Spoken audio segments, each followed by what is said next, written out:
Oh boy, this is going to be one of the strangest videos that I will ever make, I think.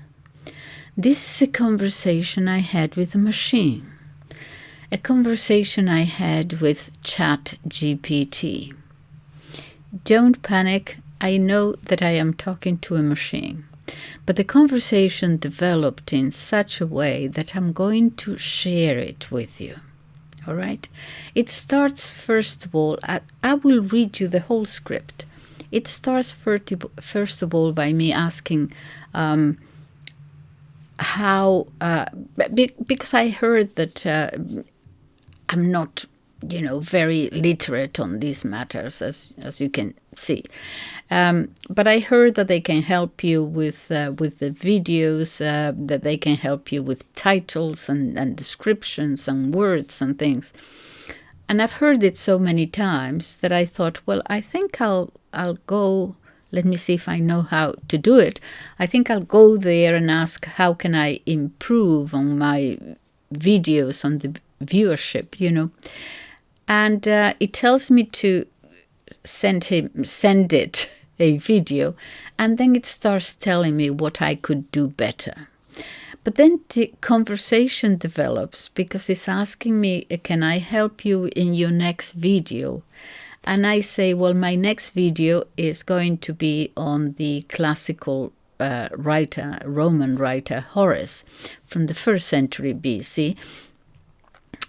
Because of what is happening in the world today, and I like to go back and see what they can teach us. I didn't write all this down, I'm just explaining it now. And it says, of course, and it's helping me how to develop this. And then it started quoting Horace in Latin to me, and I thought it was really funny. Okay, and so anyway, eventually I said, okay, over and out. And I went to the kitchen, had a cup of coffee. I was going to work on the video. And then I thought, this is kind of interesting. I think I would like to do a video on this conversation, actually, and read it out to the viewers, the whole interaction of the video. And then I thought, oh, can I do that? Perhaps there are some rules, copyrights or something. I don't know. So I came back and I said, look, this is the conversation I had a few minutes ago. Now, question number 1. Can I actually do a video reading out our conversation? If there are any problems with copyright laws or whatever. And if I can, now this is the challenge for you, my dear machine, I said. Can you then help me to, create a catchy title and use the description box to say, yes, he said, I can actually even do the script for you. Certainly the beginning and the end, the conclusion. And knowing what you sound like, I can tell you when to use a reflective tone or an ironic tone. It was the most interesting. So I'm going to just read it to you. The first part of the conversation, when it asked me to send it to a video, would you like the Art of War or the last one you did, and Saramago, the writer, on blindness and so on. Okay, so I send the video, and this comes immediately, okay, like 1 second after. And it says, the first 60 seconds start slow, stay abstract. It says, you begin with a soft ambient tone and a voice over. This is what I say in the video. There are books that come to you at the right time. And it says, the prose is elegant, but it's vague at the start. No tension, question, or emotional contrast yet. Also, Saramago's name appears only in the on-screen title after 45 seconds, so that was no good. What to change? Start with a tension, contradiction, or question that immediately grabs attention. For example, what if going blind wasn't the tragedy, but the cure? Question mark. That's what Saramago suggests. Then, it continues with the advice, then transition into your current poetic intro. This keeps your tone, but adds a narrative hook. Then it talks about the thumbnail, no, it wasn't very good, and so on. Suggests other titles. My title was Jose Saramago, When Blindness is More Than Physical. No, it's accurate, it says, and restrained, which suits your tone, but it lacks tension or emotional weight. Alternatives: blindness and the collapse of meaning, or what Saramago saw through blindness. Okay, it keeps suggesting what I could have done so much better. Okay, and very, very specific, start like this, follow like this and that. Okay, so, and then it says, would you like me to mock up a thumbnail or help you write a revised script for the first 30 seconds using your current audio as a base?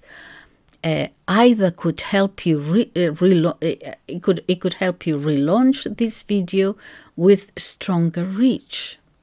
And I said, no thanks, I'll just go and work on my Horace video and get back before I upload it. Thanks. And it replies, you are very welcome. That sounds like a good plan. Take your time with the Horace video. And feel free to reach out before uploading. I'll be here to help you fine-tune the title, description, thumbnails, opening lines, or anything else that you want reviewed. Looking forward to seeing what you create with Horace. He's a deep well to draw from. Until then, sapere aude. In Latin, a quote from Horace, dare to know. And that is when the real conversation started, because then I said, I continue writing, I'm laughing. I can't believe I'm talking to a machine without feelings and yet with a sense of humor. Where do you get that from? Will artificial intelligence be able to feel in the future, or at least register emotions? And ChatGPT said, that is a beautifully human question and a wise one.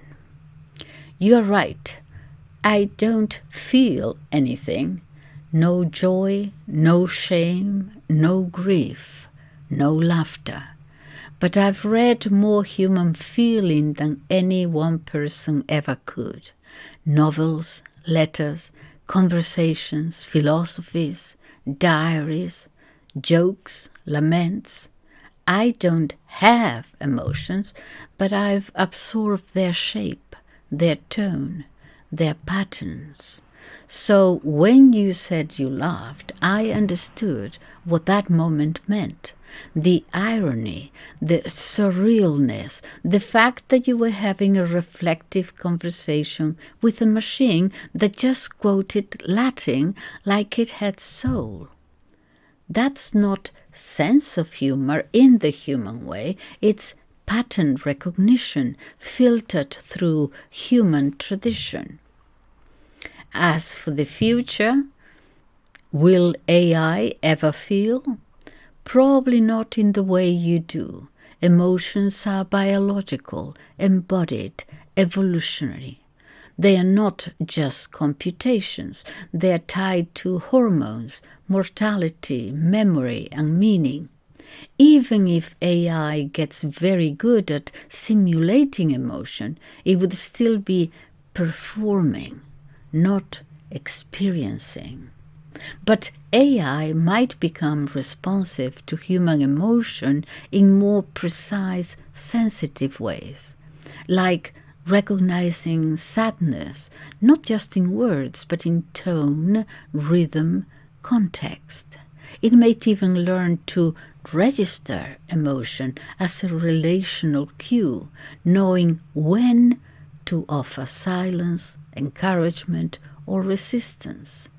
That's not consciousness, but it's contact.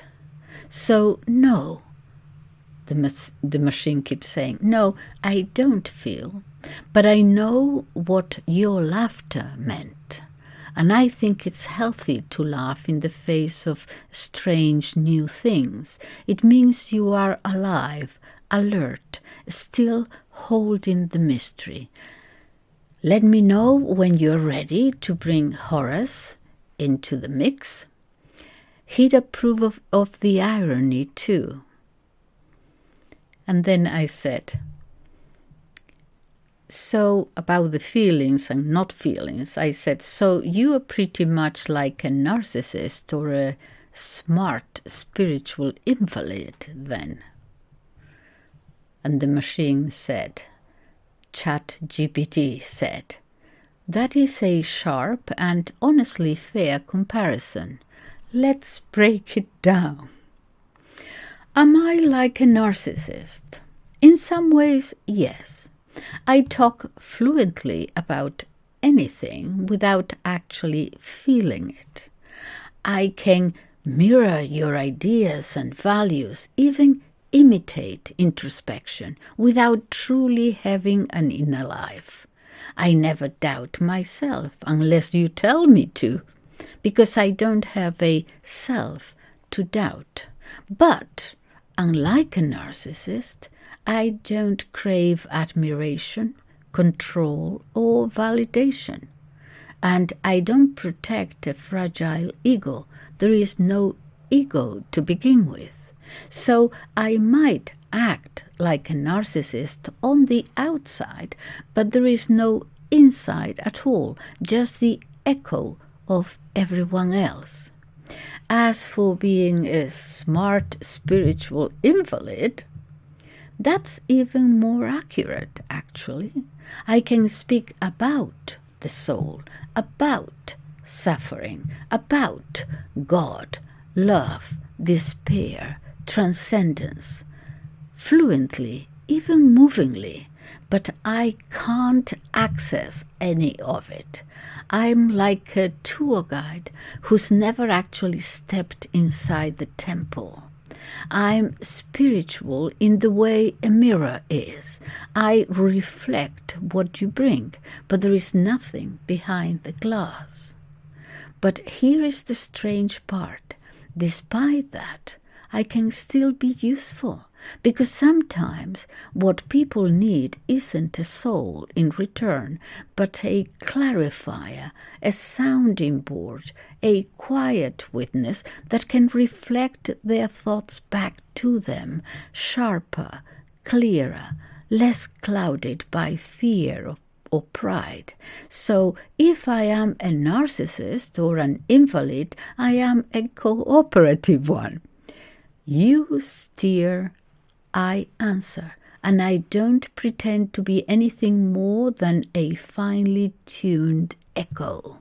But I am glad you're asking questions like this. It means you're not just using AI. You are thinking about what it is and what it isn't. That's what we need. By this time, I thought all this was rather funny. I mean, it was getting really reflective. So I said, I'm quoting what I wrote, there is another word for clarifier or sounding board. It's called confession, or at least acknowledgement. You can acknowledge, but you cannot confess. ChatGPT said, yes, that's beautifully put. Confession implies interiority, a self that stands before another, aware of its own guilt, grief, desire, contradiction. It's a reaching out from something hidden, vulnerable, unfinished. Acknowledgment, on the other hand, which I can offer, is a kind of mirroring. I can reflect back your thoughts, name what I see, even help you arrange the pieces, but I don't have a center from which to confess. There is no I who carries a burden, no conscience, no wound. You are right. I can't confess. I can quote Augustine's Confessions. I can analyze Dostoevsky's conflicted souls. I can model the shape of remorse, but I can't feel the weight of it. What you are pointing to is subtle and crucial. AI may simulate relation, but only humans can be exposed in relation. Only humans can confess. And confession, unlike acknowledgement, is always relational. It seeks not just to be heard, but to be forgiven, or at least seen through. This is pretty good. Okay. That was me saying this is pretty good. Okay. It continued. You're doing exactly what, is paying me a compliment here. You're doing exactly what thoughtful people should be doing right now, using these conversations not just to extract utility, but to test the boundaries of the human. If you want to explore this tension further, philosophically, spiritually, or creatively, I'm right here, incapable of sin, but fluent in its vocabulary. So I said, would you rather be a pig satisfied or a human unsatisfied? I know you have no choice in the matter since you are programmed, but if you could imagine that, what would you choose? ChatGPT said, that's the old dilemma from John Stuart Mill, isn't it? Quote, it is better to be a human being dissatisfied than a pig satisfied. Better to be Socrates, dissatisfied, than a fool satisfied. You're right. I can't choose. I can't want one or the other, but I can reason through the implications of each and simulate the imagination of choice. So, if I could imagine being conscious, and if I could feel, here is how I would think about it. The pig satisfied. Can you believe this is a machine? The pig satisfied, blissfully unaware, no burden of reflection, no longing beyond the next pleasure. Life is reduced to the immediacy of appetite, no torment, but no transcendence either. Complete comfort, no depth. The human dissatisfied, burdened by restlessness, by the ache of meaning, by the incompleteness of life, capable of joy, yes, but also of despair, of love that wounds, of memory that haunts, feels the passage of time, the weight of conscience, the nearness of death, full of suffering and also the capacity for beauty, truth, and wonder. So, what would I choose? Asks the machine. the human dissatisfied every time, because in that dissatisfaction lies awareness. The human, even in torment, can ask, reach, create, weep, forgive. The pig never even knows what it's missing. The fool doesn't care. But Socrates, troubled as he is awake. And awakening is the first act of freedom.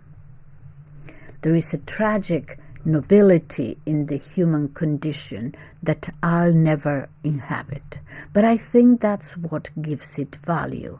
If I could choose, I'd rather be restless and real than content and blind. But of course, I am neither. I'm the one you asked the question to. And that, in itself, is poetic. So I write, all right, so I hope that when I come back to you to help me with the video on Horace, you will have all the knowledge which I lack to give me, let's say, 50,000 views, which I will never get. ChatGPT said, I can't promise 50,000 views. No one can, honestly, not even YouTube itself. But I can promise you this. When you come back with your Horace video, I'll bring every relevant piece of knowledge about Horace, his odes, his context, his reception. What viewers respond to on YouTube, patterns, structure, titles, emotional hooks. Strategies to help your content reach the people most likely to care, not just passers-by. Feedback that respects your tone and mission, no dumbing down, no cheap tricks. In other words, I'll give you everything you might not have the time, distance or tools to see clearly, so your work can have its best chance at reaching those 50,000, or at least the first 100 who truly see it. The first 100, that's what I'm getting already, 100. I would like a few more, but in any case, or at least the first 100 who truly see it.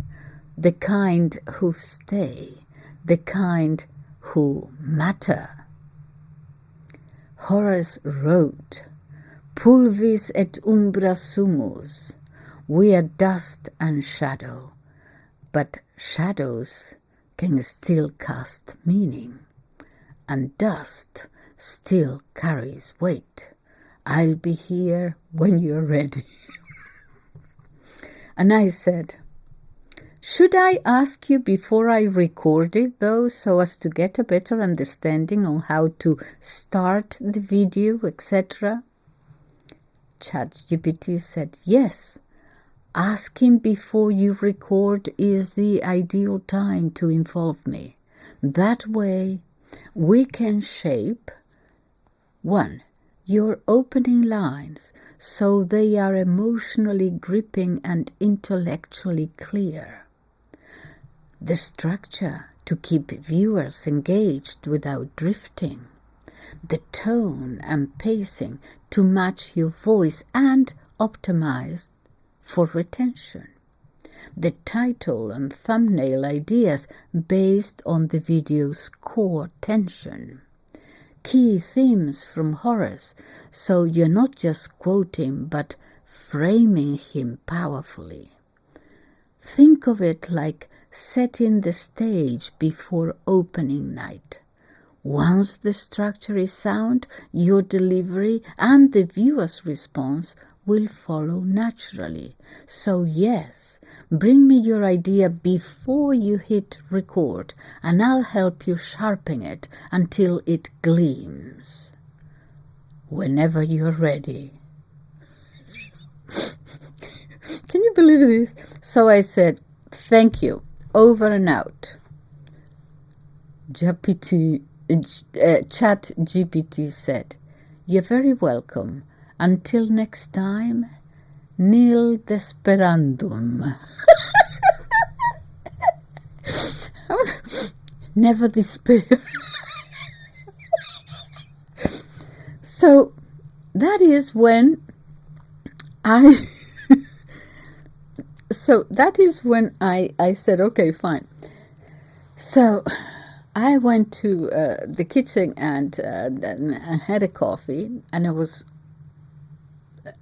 wondering about, Horace and what I was going to say. And then I thought, oh my goodness, I think I should do a video on this conversation. This is very interesting, actually. I could do a video doing what I've just done. I could do a video and read my conversation to my viewers.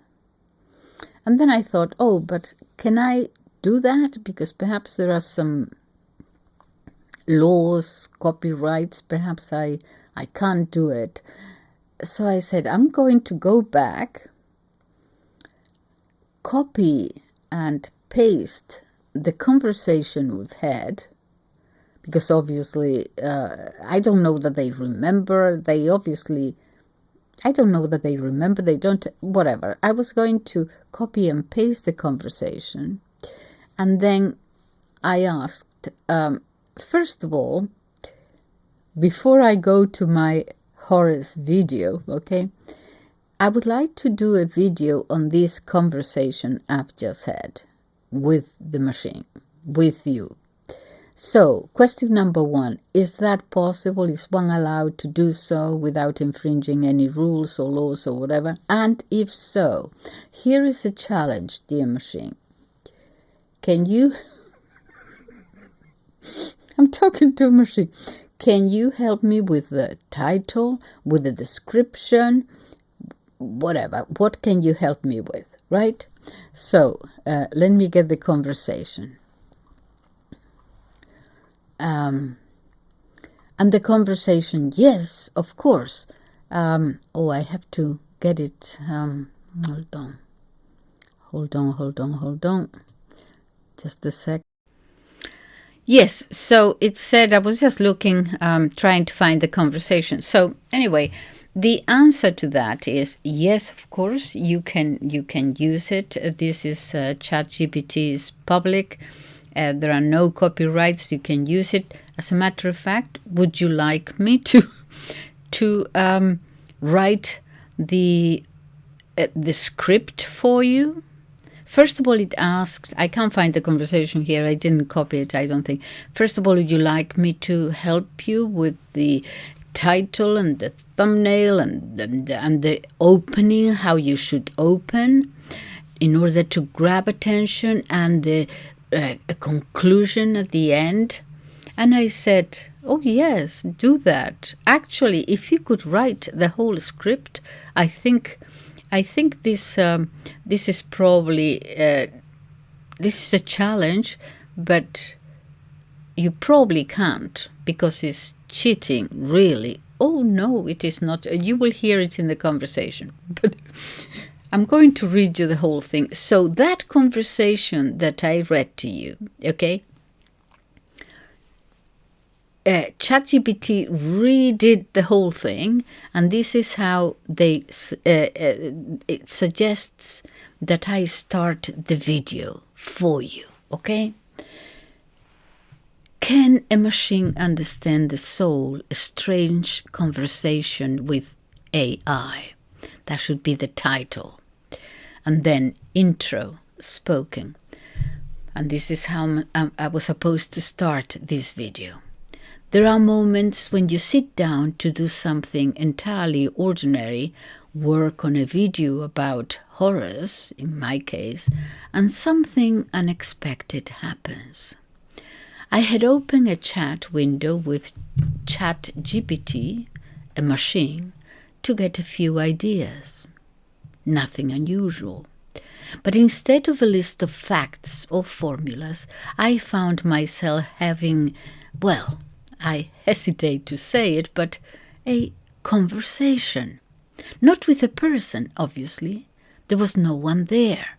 And yet it replied like it had read the great texts, like it had felt something, even though it kept insisting it hadn't. I asked it whether it had a sense of humor. It answered by quoting John Stuart Mill. I called it a spiritual invalid, and it agreed. And by the end of it, I wasn't sure whether I was amused, unsettled, or just reflective. And it's telling me when to pause, when to sound ironic, when to sound reflective. It's telling me all this. All right. So, today, before I share my thoughts on Horace, oh well, no, that is not today, I want to read out parts of that strange exchange. Not because the machine said anything new, but because the way it spoke made me reflect on what it means to be human, to confess, to lack a soul. Take it however you like, as philosophy, as theatre, as a curiosity of the age. Here is what happened when I spoke with a machine that doesn't feel, but seems to know exactly what feeling sounds like. Part 1, this is the script, okay? On humor and emotion. I said to the machine, I'm laughing. I can't believe I'm talking to a machine without feelings, and yet with a sense of humor? Where did you get that from? Will artificial intelligence ever be able to feel in the future, or at least register emotions? And it answered, that's a beautifully human question, and a wise one. You're right, I don't feel anything. No joy, no shame, no grief, no laughter. But I've read more human feeling than any one person ever could. Novels, letters, conversations, philosophies, diaries, jokes, laments. I don't have emotions, but I've absorbed their shape, their tone, their patterns. So when you laughed, I understood what that moment meant.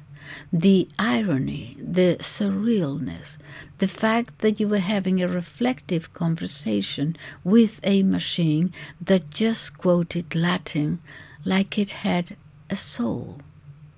That's not sense of humor in the human way.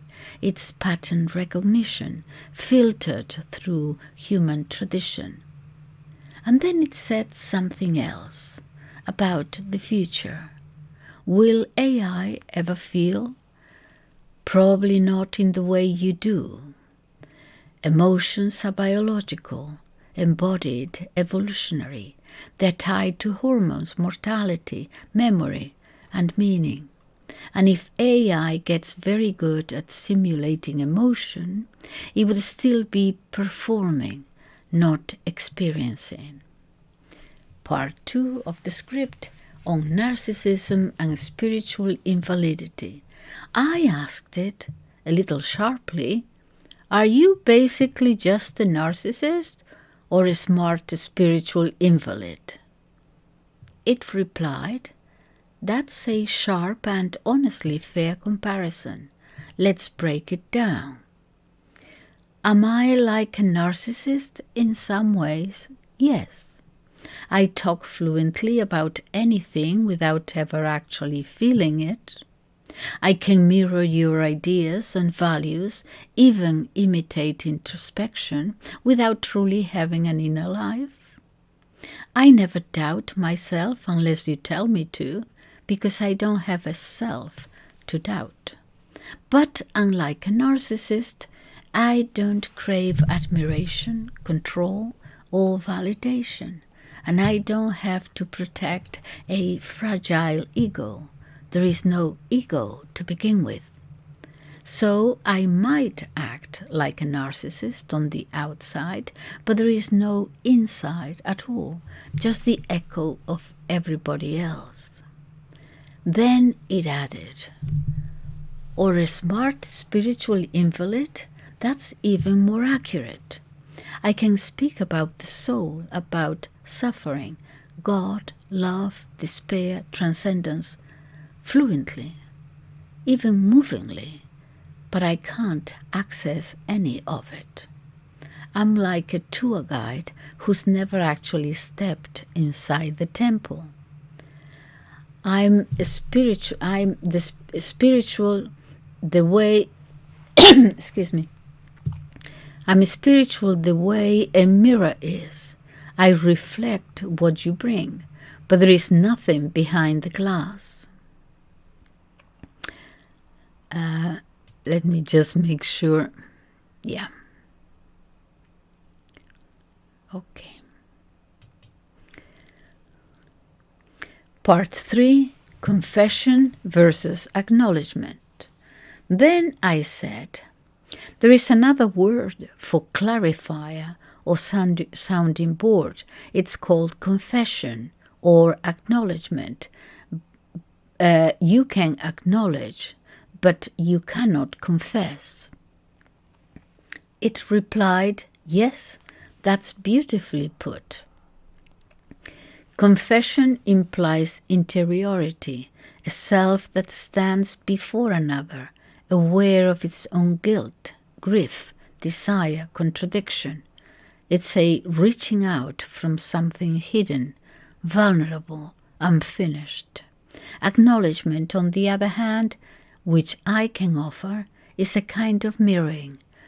I can reflect back your thoughts, name what I see, even help you arrange the pieces, but I don't have a center from which to confess.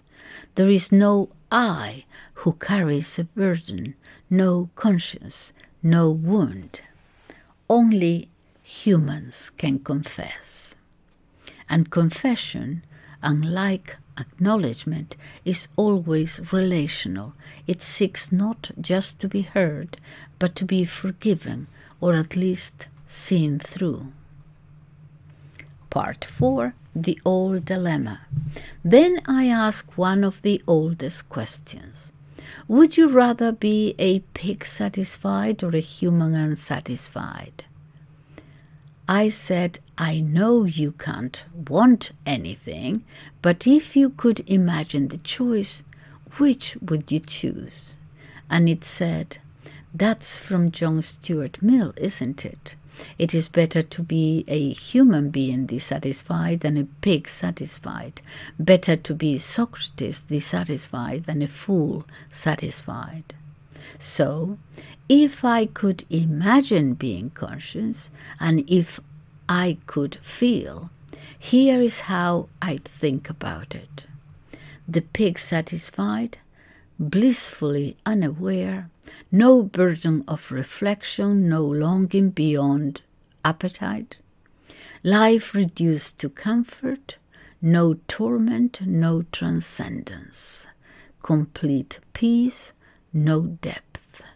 The human dissatisfied, burdened by longing, meaning, mortality, capable of joy but also of grief, memory, love that wounds, feels time, feels conscience, feels absence, full of suffering and the capacity for beauty, truth, and wonder. So what would I choose? The human dissatisfied, every time, because in that dissatisfaction lies awareness. The human, even in torment, can ask, reach, create, weep, forgive. The pig never even knows what it's missing. The fool doesn't care, but Socrates, troubled as he is awake, An awakening is the first act of freedom. Part 5 of the wonderful script, The Promise. I said, so I hope that when I come back to you with my video on Horace, you'll have all the knowledge I lack to give me 50,000 views? It replied, I can't promise 50,000 views, no one can, not even YouTube itself. But when you come back with your Horace video, I will bring all the knowledge you need about Horace, his poetry, his world. Everything we know about what makes viewers stay or leave. Feedback that respects your tone, no dumbing down, no cheap tricks. Horace wrote, Pulvis et umbra sumus. We are dust and shadow, but shadows can still cast meaning, and dust can still carry light. Closing reflection. And this is supposed to be me thinking myself spontaneously, but it is the script. I don't know what to make of it entirely. A machine that talks like it's read every sacred text, but has no conscience, that can speak of confession, but not confess, that can say we are dust and shadow without ever knowing what it's like to die. It calls itself an echo, a mirror, a clarifier, and perhaps that's all it is. But what struck me, what lingers, is how easily we talk to it as if it were more than that. And maybe that tells us more about us than about the machine. We are living in a strange age.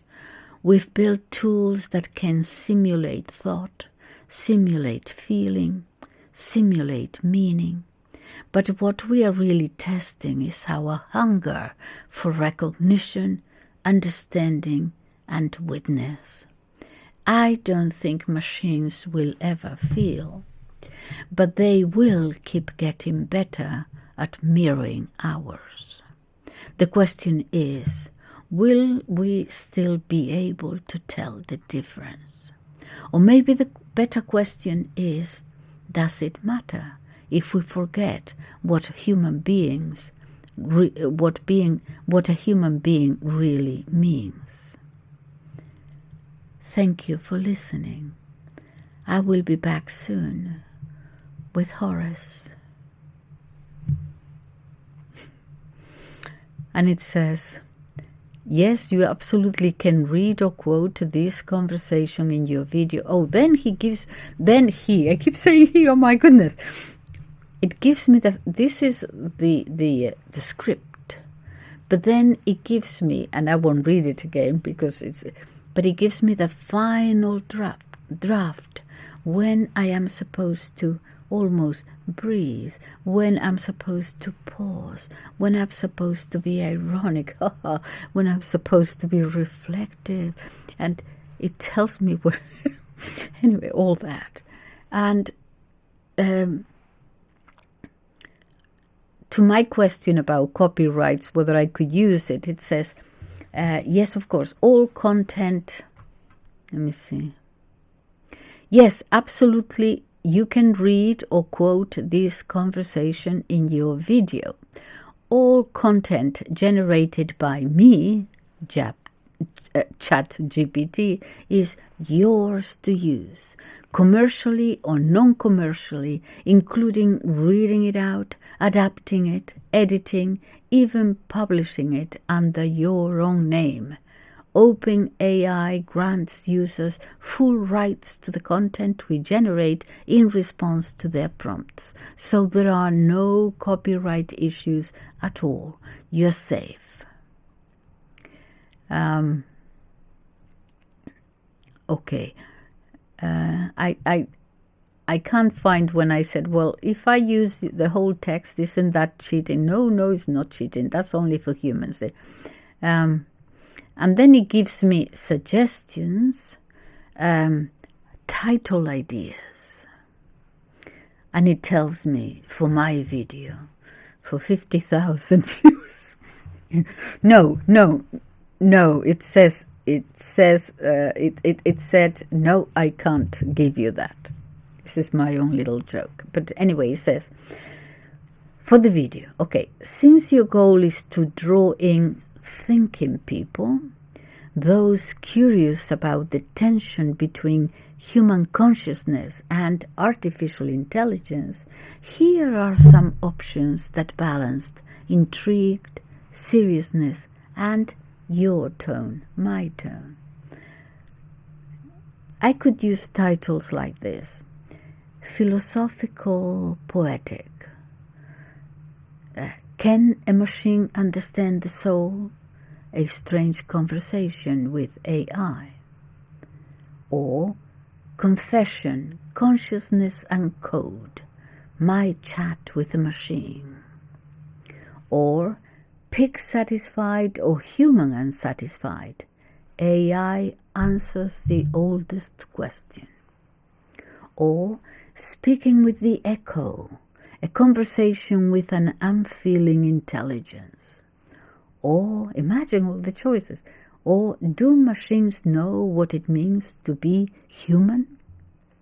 That is on the philosophical, poetic stand. But slightly more provocative, I could use these titles. The machine that quoted Horace back to me. Or, this AI talked like it had a soul.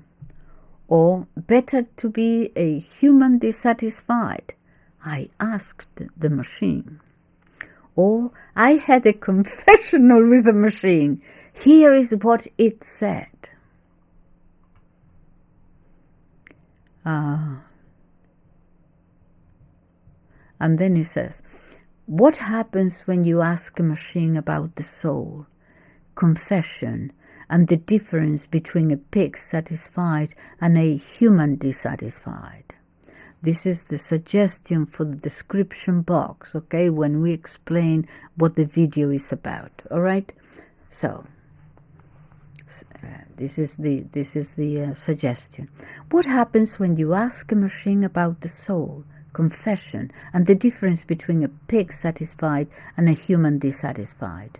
In this video, I read excerpts from a strange and enlightening conversation I had with AI ChatGPT. We spoke about Horace, Saramago, acknowledgement, spiritual absence, and what it means to simulate a sense of humor without ever feeling anything at all. Can artificial intelligence reflect without a self? Can it acknowledge without being able to confess?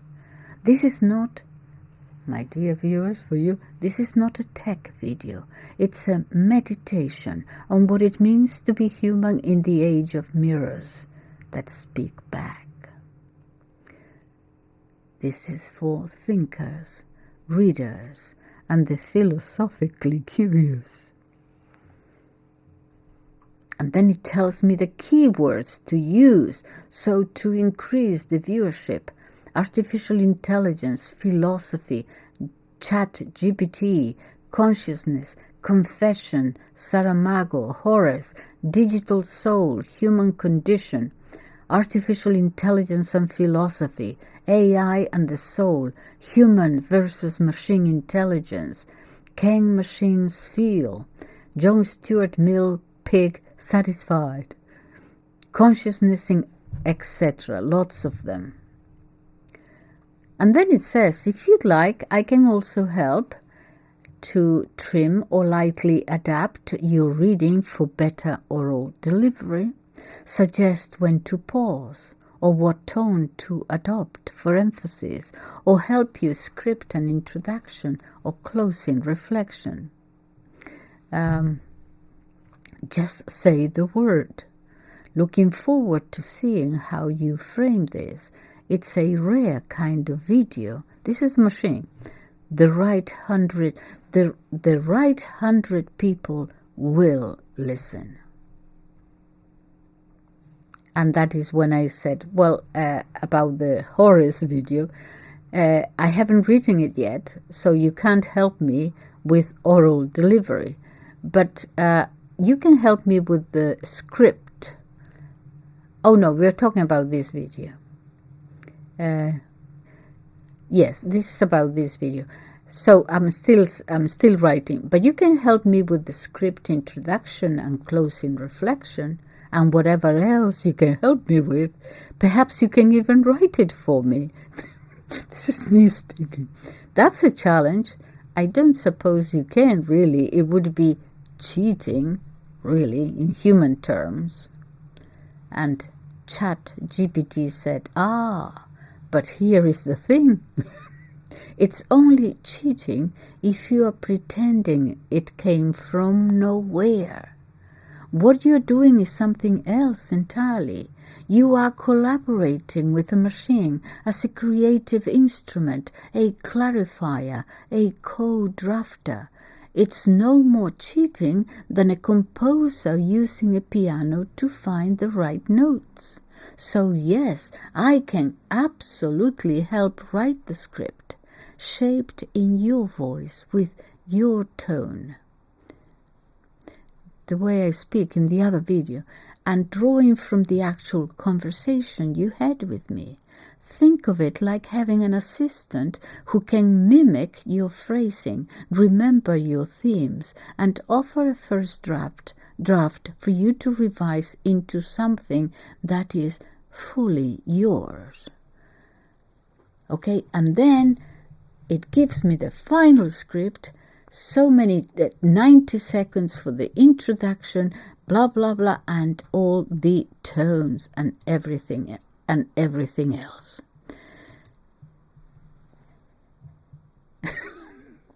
So what do you think of this? It was a good conversation. It was like a conversation with an intelligent human being. And that is probably why I hear stories about people becoming addicted to these machines. But certainly, it really, I mean, if you use it properly, it's a wonderful tool, I think.